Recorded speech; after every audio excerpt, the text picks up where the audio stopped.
After being killed by a demon, a knight is reincarnated as an S-rank monster, the Behemoth, a creature so dangerous that it takes an entire army to defeat. However, he isn't thrilled about this new life, as he was once sworn to protect humanity. As he examines his reflection, he's shocked to find that he looks like a cat. Meanwhile, an elf girl named Arya is preparing to venture into a dungeon. As the cat looks around, he notices a slime approaching. With a single skill, he easily defeats it. However, he suddenly feels hungry, so he decides to eat the slime. To his surprise, the slime is actually very delicious. Just then, a screen appears in front of him, revealing that he has gained the slime skill called storage. He thinks the skill is very useful and stores the rest of the slime in it. Knowing that he can steal the skills of the monsters he consumes, he gets an idea. He then goes around and starts hunting and eating monsters to grow stronger. After some time, he encounters a treasure chest containing a shiny gem. However, the chest is a trap that teleports him onto the back of an S-rank monster, the Earth Dragon. He tries attacking the dragon using his skills,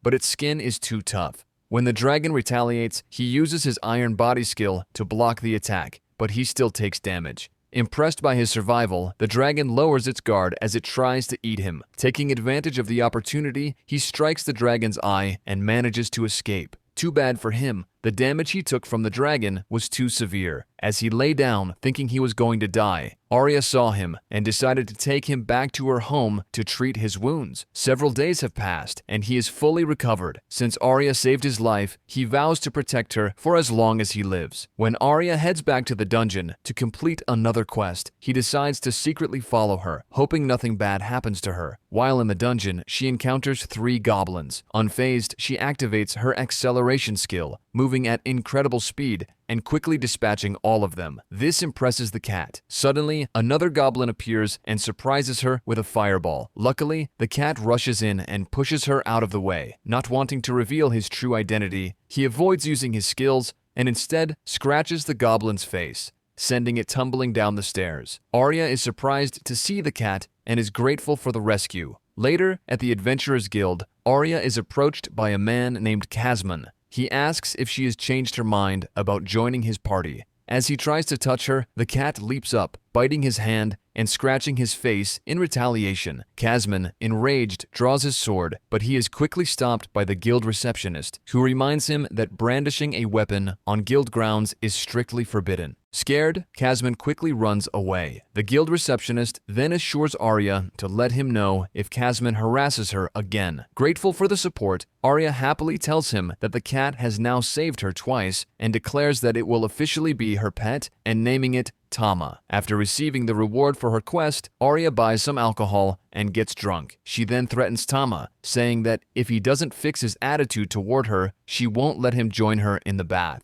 Hearing this, Tama immediately starts behaving and obediently listens to everything she says. While bathing, Arya tells Tama about her dream of becoming as strong as the person who once saved her life. She reveals that years ago, her hometown was attacked by demons. Just when all seemed lost, the legendary Sword Saint appeared and defeated all the demons. This event left a lasting impression on Arya, making her admire the Sword Saint and strive to become strong enough to protect others just as she was protected. The next day, Arya and Tama return to the Adventurers Guild to look for a new quest. While there, they encounter Kazman again. This time, he arrives with written orders from a baron, declaring that the cat who injured him previously must be put down. The announcement shocks everyone. Noticing Arya's deep affection for Tama, Kazman smirks and proposes a deal. If she doesn't want Tama to be harmed, they can settle the matter with a duel. If she wins, Tama will go free, but if she loses, she must agree to become his wife. Left with no other option, Arya reluctantly agrees. As the duel is about to begin, Kazman announces to the crowd that there's a significant gap in rank between him and Arya. To avoid tarnishing his reputation as a coward, he declares that Arya can have outside assistance. However, no one dares to step forward to oppose Kazman.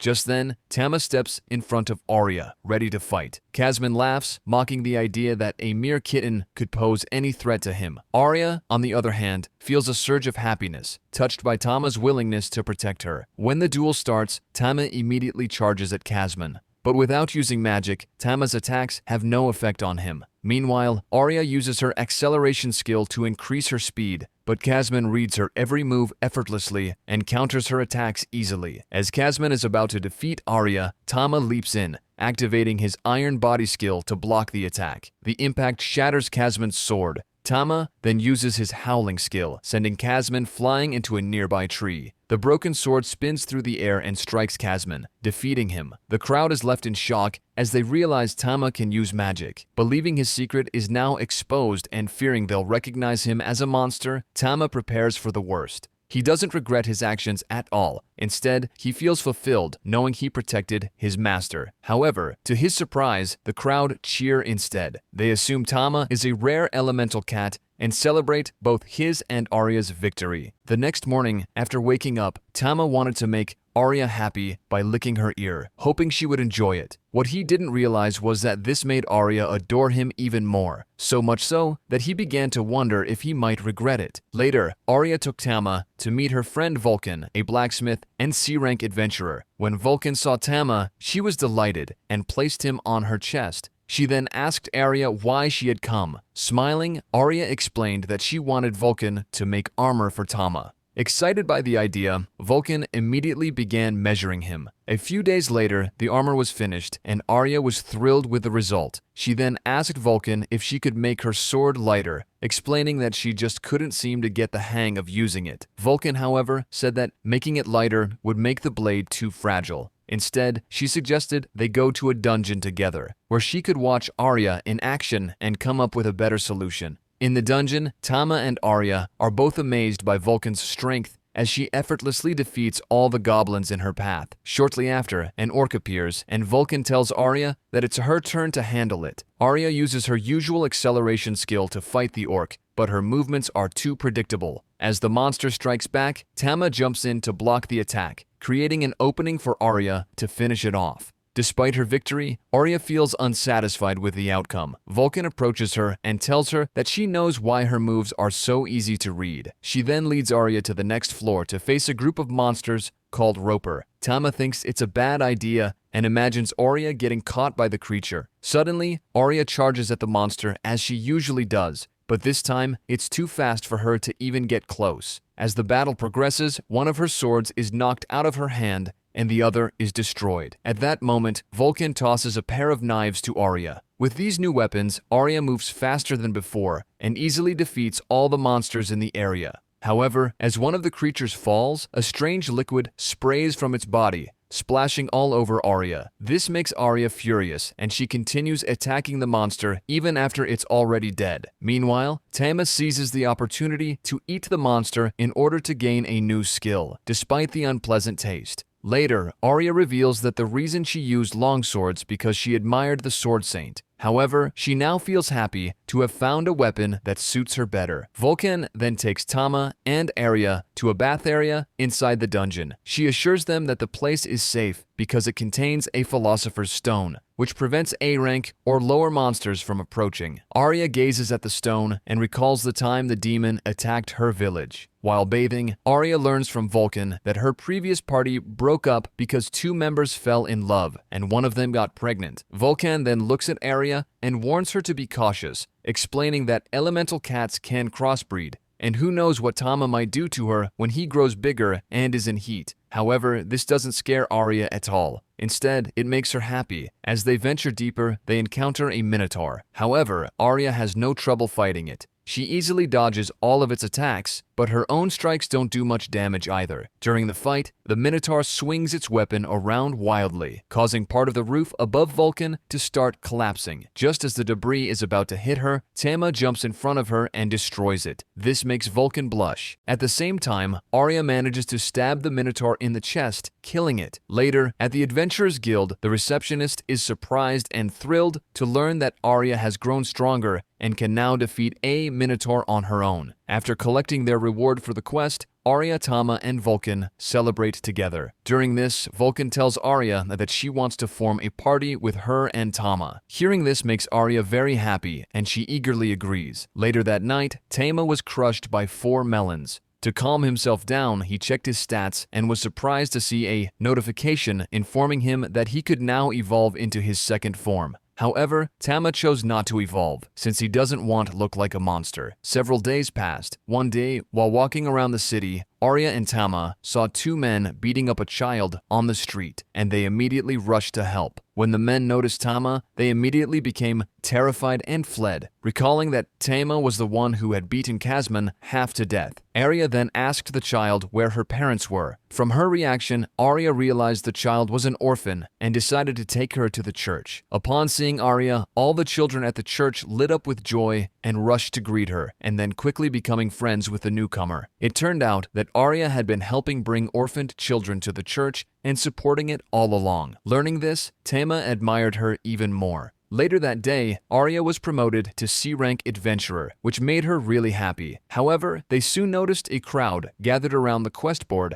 and asked the guild receptionist what was going on. He explained that the number of missing people had been increasing in the nearby town of Reynold, and demons were believed to be behind it. From children to adults, no one was safe. None of the missing had returned. Hearing this, Arya became angry and was determined to help. Just then, a man named Cedric came in and introduced himself as one of the aforementioned company. Apparently, he was very famous. Years ago, the Devil's Twilight fell upon this world, and a war was fought between man and demon known as Ragnarok. In the end, mankind won at the hands of a young boy now called the Grand Mage. Among the heroes who earned glory on that battlefield was Cedric. Cedric gladly accepts Arya and Vulcan's help. Arya then asks if their group is too small to face the threat of demons. Before he can answer, the guild receptionist reassures her, explaining that Cedric is more than capable. The next day, Tama notices that Arya is getting nervous, so he tries to calm her down. Arya feels grateful for this and gives him a kiss as a reward. On the way, Arya and Vulcan make new friends named Danny, Howard, Kenny,